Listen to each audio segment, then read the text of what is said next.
insieme per celebrare i 250 anni dalla visita di Mozart a Verona. Così è nata la speciale sinergia tra il Comune, Fondazione Cari Verona, Accademia Filarmonica e Fondazione Arena, che si sono unite per celebrare il musicista di Salisburgo con un calendario di eventi a gennaio che ricordano il suo legame con la città.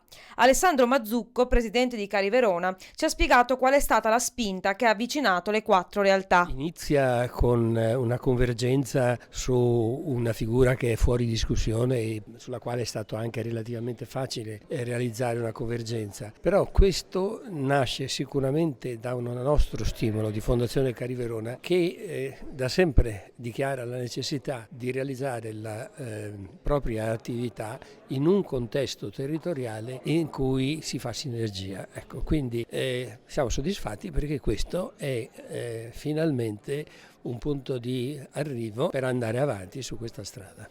Le forze della città si sono riunite nel segno di Mozart, ma il progetto vuole essere anche propulsore di iniziative future, come evidenzia Cecilia Gasdia. Che per la prima volta la città di Verona si unisce in un grande progetto e quindi questo deve essere l'inizio di tanti progetti futuri nel nome di Mozart e non. Quindi siamo straordinariamente onorati quando pensiamo che qui dentro ci sia ancora qualche DNA di Mozart che aleggia, a me personalmente fa venire un'emozione immensa. Poi sappiamo anche che Mozart pare sia entrato all'Arena di Verona a visitare il monumento in uno dei suoi passaggi veronesi e chissà, io penso sempre se avesse potuto immaginare che dopo molti decenni il suo Don Giovanni sarebbe andato in scena proprio dentro quell'anfiteatro.